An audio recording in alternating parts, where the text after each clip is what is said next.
Welcome to Alter Health, the epigenetic code.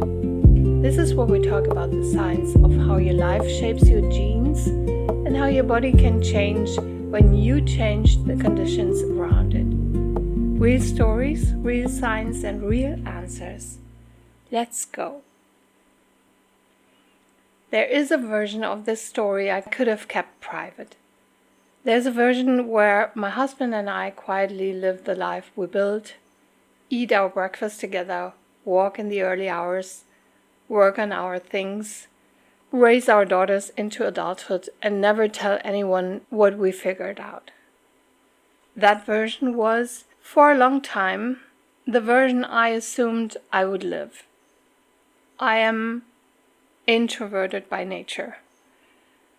I don't enjoy large groups, and I'm not someone who naturally seeks the spotlight. The idea of standing visibly in front of strangers and saying, "Here is what I learned, here's what I think, and what I have to offer you," has always been the hardest part of this work for me. Not the work itself, the being seen. So today, in this final episode of the first season, I want to tell you why I overcame that, why I'm here, and why I made the choice to stop doing this quietly with one person at a time and start saying it out loud. And what I'm hoping happens between you and me over the seasons to come. This is also, in some ways, the most personal episode I will record, because I'm going to be honest about the parts of me that have been resisting this work, and about why I do it anyway. This is Alter Health, the medicine nobody told you about, and I'm Dr. Nicola Schmitz. Let me start somewhere uncomfortable. Let me tell you something about myself that I wouldn't normally tell strangers. I'm a woman who grew up learning very early that being too visible could be dangerous, that asking for things could provoke reactions you didn't want, and that the safest place was to be useful, quiet, capable, and slightly invisible. I learned that the way many sensitive children learned that, by being a child in a household where the emotional climate was unpredictable. I won't go into details. They are not the point. The point is that the part of me that doesn't enjoy being seen, the part of me that finds it difficult to ask for what my work is worth, the part of me that would prefer to help quietly without standing on any kind of stage, those parts of me have very old roots. So when I tell you that I started doing this work and that people kept showing up and that the work kept growing, I also have to tell you that there was a kind of internal resistance running underneath the entire thing. The resistance wasn't about the science. I love science. The resistance wasn't about the people. I love people. The resistance was about being the person at the front, the person who has to say, "I have something, I know things, I can help, pay me for it, and trust me." That kind of standing in front of others has been, for most of my life, almost physically uncomfortable for me. I can do it. I have always been able to do it when I had to, but it costs me energy in a way it doesn't cost others. And there's a kind of small alarm bell that goes off in my system when I have to be visible in a way I cannot control. And so, for years, I did this work in the most invisible way possible. One person at a time, word of mouth, no website, no marketing, no public voice. People came to me through other people. I helped them. They got better. They told someone else. That was the whole machinery. It worked in a sense. The people I worked with got real results. I could keep the work small enough to manage from my private life. I could continue to be a slightly anonymous coach who happened to be very good at what she did. But there was a problem with that model, and I started to notice the problem maybe 2 or 3 years ago. The problem was that the people who reached me through that informal channel were already lucky. They had a friend of a friend who knew about me. They had a particular kind of social network or the resources to find a coach in another country. And meanwhile, I knew, because I read the research and I followed the conversations, that there were enormous numbers of people all over the world who were stuck in exactly the kind of situation I had pulled my husband out of. People with chronic illnesses that the system had given up on. People with fertility problems that nobody could explain, or autoimmune conditions that were being managed but not addressed. People in burnout that was being treated as a personal failing instead of a systemic injury.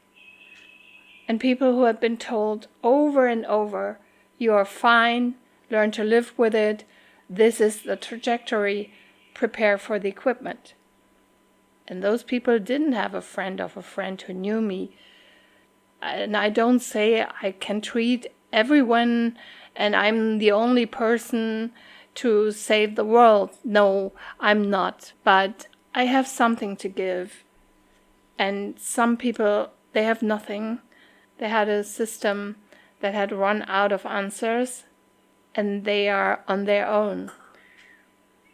And I sat with that for a long time. In fact, the work I was doing privately was not reaching the people who needed it most. The fact that being visible was, in a strange way, a privilege I was extending to myself at the expense of people who didn't have anyone to reach to. And that was the moment something started shifting. The shift wasn't a moment of inspiration. The shift was a kind of slow ethical pressure, the pressure of knowing that what I had to offer was real and that keeping it private was a choice I was making about who got to access it. So I started very slowly to make myself more visible. I built a website, I fed my Instagram account, Facebook. That alone took me longer than it should have. I started writing, recording. I started letting people see my face, my voice, the work I do. Every step was harder than it should have been for someone with my training and my experience. And I'm not a person who is afraid of difficult things, but the act of standing visibly in my own work and asking strangers to trust me activated something old and deep, and I had to keep moving away. This podcast is my next step. My biggest one yet in some ways, because a podcast is not a website. A podcast is a voice in someone's ear, and it's very intimate. A podcast is ideally a relationship that builds over time. And I want to tell you why I chose to make a podcast specifically instead of any of the other forms I could have chosen. I chose a podcast because the people I want to reach are not mostly on social media looking for tips. The people I want to reach are walking the dog, driving to work, doing dishes, lying in bed at night, unable to sleep, looking for something that doesn't feel like marketing. The people I want to reach are smart, educated people who have been through the medical system, who have read articles, and who are tired of being talked at by people who do not actually know what they are talking about. I cannot reach those people in 15-second videos.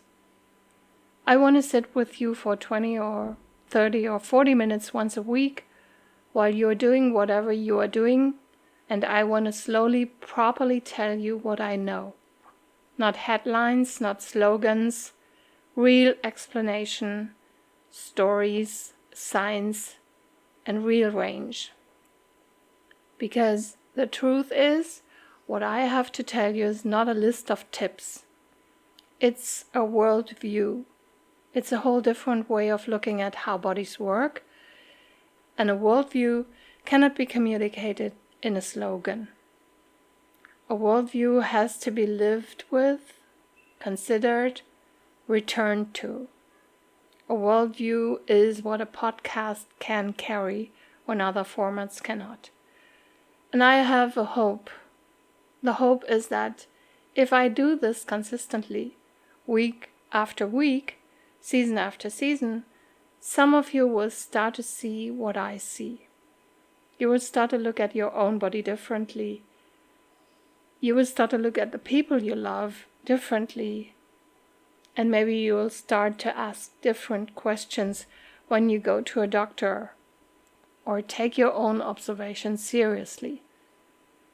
And you'll start to understand that the situation you're in, whatever it is not as fixed as you have been told. That is what I want this show to do. That's the only reason I'm sitting here doing this, instead of staying small. Let me be very clear about who this podcast is for, because I think being clear about that is part of being honest. This podcast is for people who've been failed in some specific way by a system that they trusted. Maybe you were told that your symptoms are normal when you knew they were not. Maybe you were told that your condition is just genetic and there's nothing to do. Maybe you were told that your fertility issue has no explanation and you should just keep trying or move to another procedure. Maybe you were told that your fatigue is depression, or that your autoimmune disease is just bad luck and you should learn to live with the medication. Or that you are too old, too far along, too stuck, or it's just in your head. If any of that has been said to you, this podcast is for you. It is also for people who are not yet sick, but who can feel that something is shifting. Maybe you are in your late 30s or 40s and your body is doing things it didn't used to do. Your sleep is changing, your weight is changing, your cycle is, your mood, and you don't have a diagnosis, but you know something is happening. And you want to understand it before it becomes a problem the system can label. This podcast is for you too, because most of what I do in coaching is upstream. Most of my work is with people who want to address something while it's still small enough to address. This podcast is going to lean a little toward the topic of fertility. Not exclusively, but fertility is going to be a thread we keep coming back to because fertility is one of the clearest, most painful examples of how the system fails people.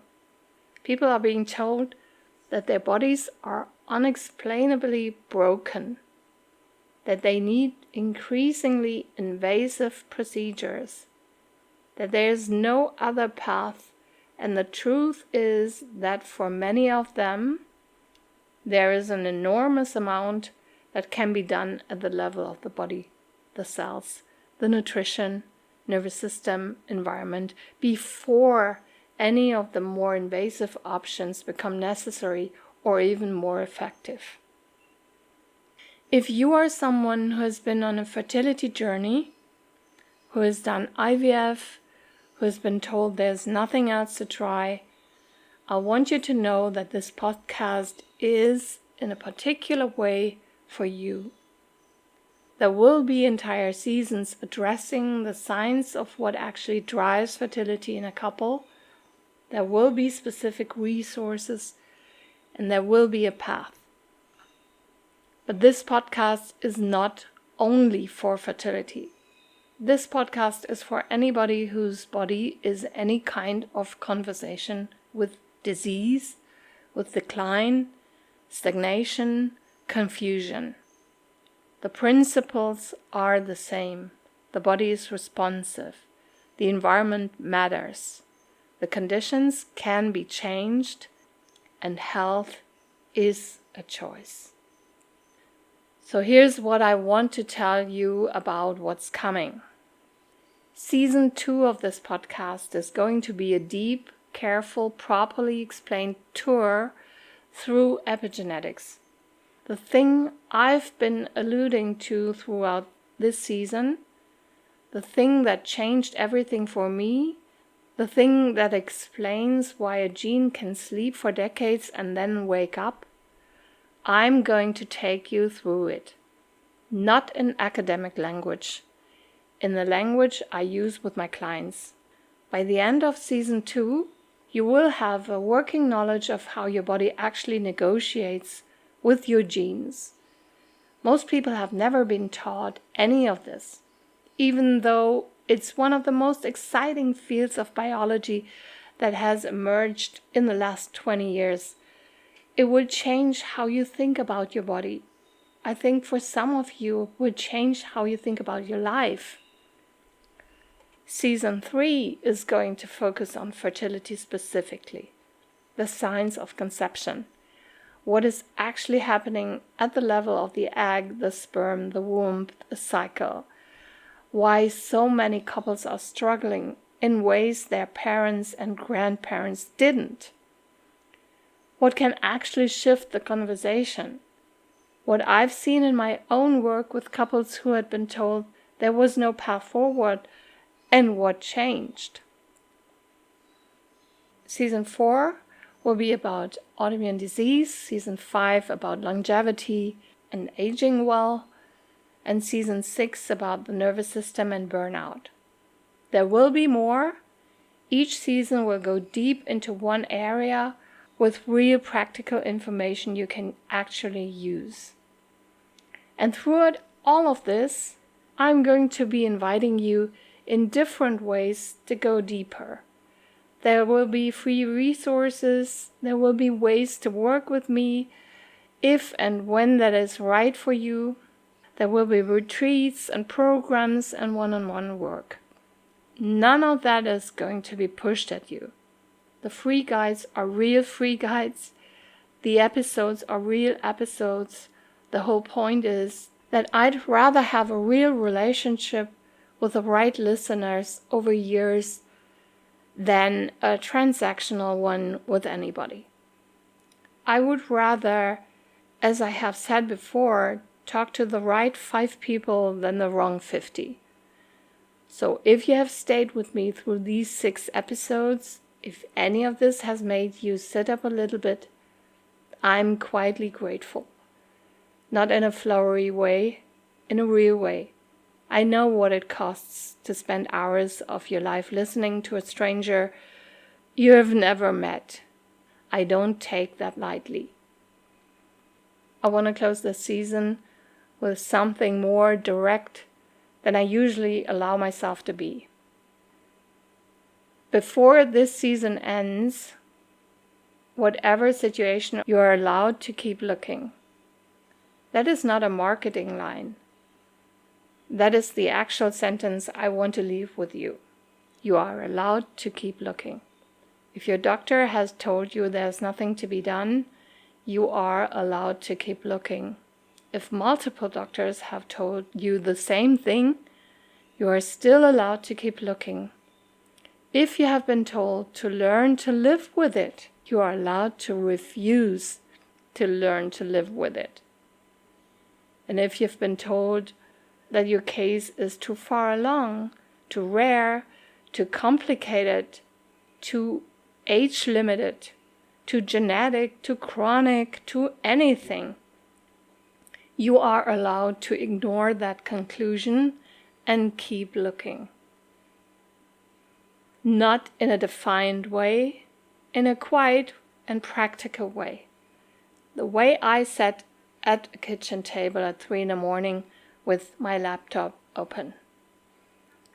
Most of the people I work with, the people who get real results, are not the people with the easiest situations. They are the people who refuse to settle. They are the people who, when somebody hands them a permanent diagnosis, ask one more question, and then another, and another. That's the kind of person this podcast is for. And that's the kind of person I'm here to meet. If you are that person, or if you are starting to suspect you might become that person, I want you to know that you are not alone. There are more of us than you think. We are quiet, we are scattered. We mostly find each other through stories like this. But we exist, and we are not the people who refuse medicine. We aren't the people who think doctors are the enemy. We are the people who use everything we can, who learn from every system, and who don't stop until our bodies are actually well. That's the work, and that's what this podcast is here to support. And I'm very glad you are here for it. So this is the end of Season 1. The end of the story I needed to tell you first, so that you would know who I am and how I came to do what I do before I started teaching the bigger ideas. Season 2 will start in 2 weeks. We are taking off 1 week. Use that week, if you like, to go back through this season with someone, a partner, a friend, sister, daughter. I've had several listeners write to me already saying that this story has helped them have conversations with the people they love about their own health. And that's exactly what I hope would happen. In 2 weeks, we begin epigenetics properly, from the beginning, and step by step. By the time we're done, you will have a tool you can use for the rest of your life. If anything in this season has resonated with you, please share it with someone who needs it. Thank you for being here through this season.